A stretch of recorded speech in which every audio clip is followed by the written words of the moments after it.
All right, y'all. I got to put in my 2 cents on this Steelers-Browns game from last night.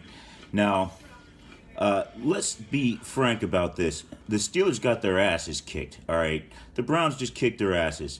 Knocked out rookie wide receiver Johnson, I think his name was, ears bleeding.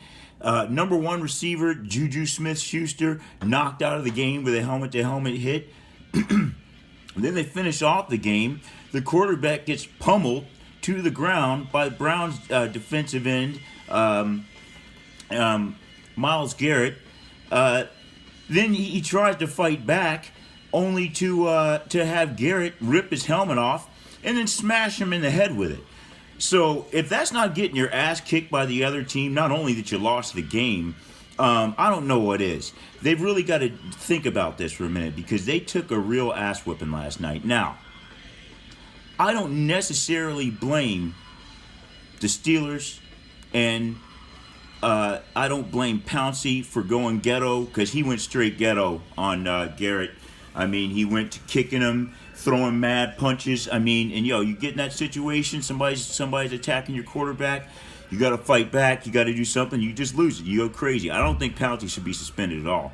I think Garrett, personally, to me, 2-3 games. I mean, things happen. That's football. But when you look at who I blame for this whole thing, and Kitchens has something to do with it. He's a rookie coach. He's still trying to figure out how to coach a football team. And, he doesn't have his guys under control.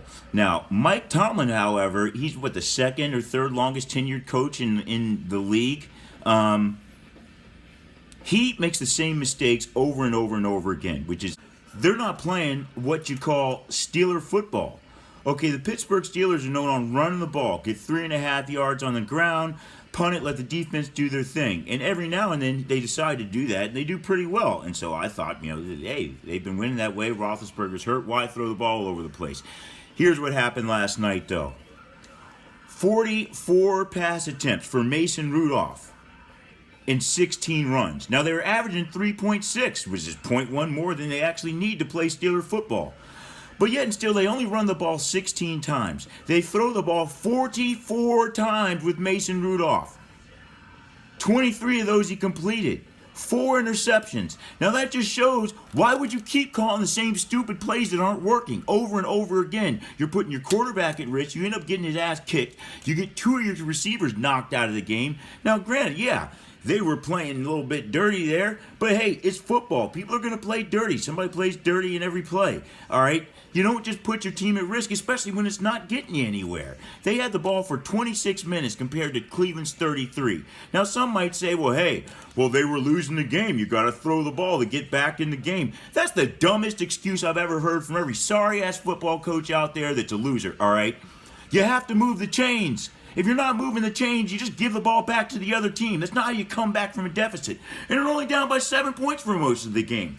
Pittsburgh had ample opportunity to get back in this game just by playing some regular old Steeler football, like they say. But no, that's not what they did. They decided to go out there and try to chuck the ball around, just call some stupid, obviously recognizable plays that everybody knows what they're doing, and that's why they got... That's why they got their asses kicked by the Browns last night. Now, the Browns, you could say they did so awesome. They threw it 32 times. They ran it 35. They only averaged 3 yards a carry on the ground, so it's not like the Browns were running all over them.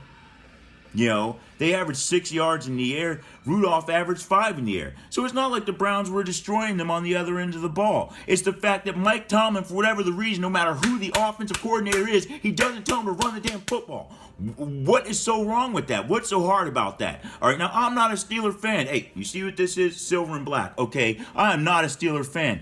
However, I'm an NFL fan, and I cannot stand to watch people call stupid plays and put their team and their players in stupid positions. Now, I think it's probably time for Mike Tomlin to go. Some people are talking about he needs to be coach of the year, but no, this proves right here. He doesn't know what he's doing. He does not know how to call a balanced game. He does not have the decision-making to call a balanced game, and when he brings in offensive coordinators, no matter who it is, whether it's Bruce Arians seems to be the last guy they had that seemed to be able to call a balanced game. Every other guy that just chucked the ball all over the place. Now, before they blamed, we have Antonio Brown, or we have Le'Veon Bell, or we got Ben Roethlisberger. None of those players are playing right now, and they're still doing the same stupid crap. All right? So leave me a comment. Let me know what you think about this. Steeler fan or not, Browns fan or not. Hey, Steelers got their asses kicked, and it's Mike Tomlin's fault.